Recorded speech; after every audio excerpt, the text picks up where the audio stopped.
Welcome to this explainer. One of the biggest, most stressful dilemmas in personal finance hits the moment you finally have a little extra cash in your pocket. What on earth do you do with it first? Should you save it, invest it, or pay off debt? Seriously, imagine getting an unexpected $1,000 dropped in your lap right now. Take a second and mentally commit to a choice. Would you put it straight into savings, invest it, or try to knock out some of that debt? Let's be real. If we don't have a solid plan, that $1,000 has a magical way of just vanishing on takeout and random online orders, right? But if you pick the wrong financial priority, you might leave yourself totally vulnerable to emergency or miss out on years of sweet compound interest. It can feel completely paralyzing.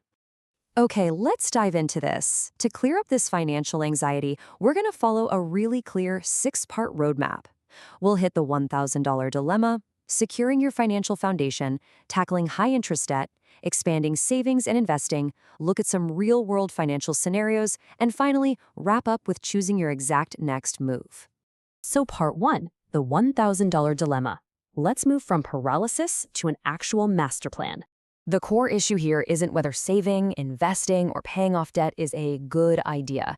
Actually, they are all absolutely phenomenal ideas that will massively improve your finances. The real secret? Sequence is everything. It's literally the whole game. What we have here is a 6-step hierarchy. Think of it as a ladder that pulls you out of financial survival mode and puts you on offense to build long-term wealth. You start by covering essential bills, build a starter emergency fund, snag that employer match, aggressively attack high-interest debt, expand your savings, and finally invest consistently. Let's break down exactly how this sequence actually works in practice. Moving to Part 2, securing your financial foundation. This is all about survival and defense. Step 1 on this ladder is your absolute ground zero. Before you even think about doing anything else, you absolutely must stay current on housing, food, utilities, transportation, insurance, and your minimum required debt payments. If you skip any of these essentials just to aggressively pay down one specific debt, you are playing with fire. You risk late fees, skyrocketing interest rates, collection calls, or worse, losing an essential asset like your car or your home. Covering these minimums is strictly non-negotiable.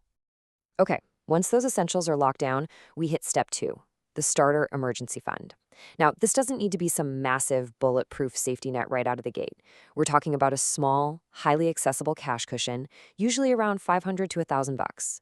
The Consumer Financial Protection Bureau points out that even this seemingly small amount creates a crucial barrier between you and taking on new debt.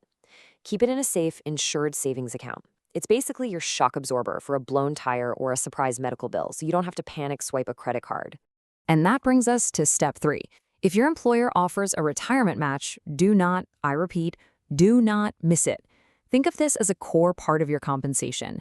If your company matches, say, 50 cents for every dollar you put in and you contribute 0, you're quite literally leaving part of your paycheck on the table. Investor.gov strongly recommends grabbing this match if it's available, even while you're still working through the later steps of our financial ladder. Part 3, tackling high-interest debt. Let's stop the income drain. Now, think about a massive 24% interest rate.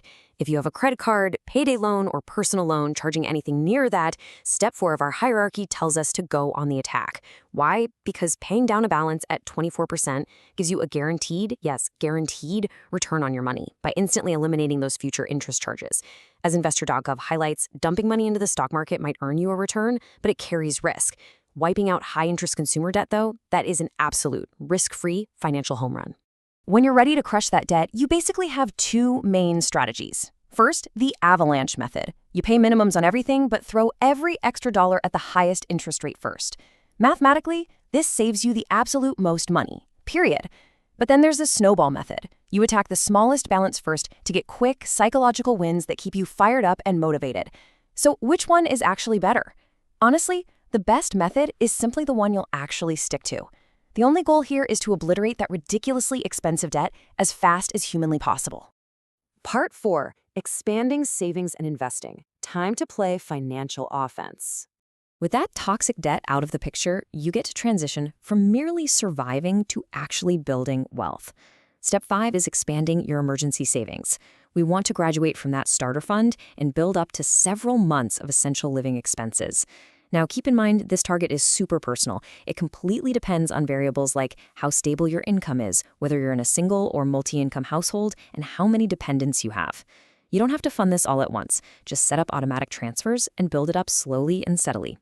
Then we reach the top of the ladder. Step 6, investing consistently. This is the fun part, where your money finally starts working for you to hit those massive life goals: retirement, building long-term wealth, funding a kid's education, buying a house, and creating true financial independence. The biggest takeaway here? Consistency beats starting with a massive lump sum any day. Funneling a manageable amount into diversified, low-cost investment funds on a regular basis, that is the exact blueprint for constructing real long-term wealth. But hold on a second. What about lower interest debt? Things like a mortgage or a student loan? Well, once the high-interest stuff is handled, the math actually changes. You have to weigh the predictable return of paying off that low-interest debt against the potential long-term growth of investing. It becomes a deeply personal choice. You got to factor in your specific interest rate, your job stability, your risk tolerance, and honestly, the emotional peace of mind that comes with being completely debt-free. A lot of the time, a highly effective strategy is just to divide your extra cash and tackle both goals at the exact same time. Moving into part 5, real-world financial scenarios. Let's look at Maria, David, and Sarah. Let's put this whole hierarchy to the test. The beauty of this sequence is how perfectly it adapts to you, no matter where your starting line is. Take Maria. She has 0 savings and $4,000 in high-interest credit card debt. If she gets an extra $1,000, she definitely shouldn't be investing it yet.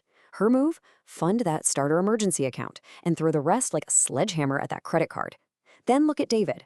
He has a fully funded emergency savings and pays his cards in full every month. His action plan? He is playing total offense. He should bump up his retirement contributions and invest for those big, long-term objectives. And then there's Sarah. She's kind of in the middle. She has a small emergency fund, some student loans, and an employer match. Her optimal play is to grab that employer match first, then split what's left between expanding her savings and chipping away at her loan. See, it's the exact same 6-step framework, but it gives everyone totally customized results. And finally, part 6, choosing your next move. It's time to strengthen your weakest link. So, the most crucial point to remember is this: saving protects you from disaster, paying off high-interest debt stops the bleeding of your income, and investing is what makes your money multiply for the future. The question isn't whether all 3 are important, because they absolutely are. The real question is, which one of those requires your immediate attention right now? You really need to take an honest look at your finances, figure out your weakest link on that 6-step ladder, and laser focus your resources right there first. Which brings us right back full circle to our original question. If you received an extra $1,000 today, what's your move? Based on the roadmap we just walked through, would you A, save it, B, invest it, C, pay off debt, or D, divide it among all 3?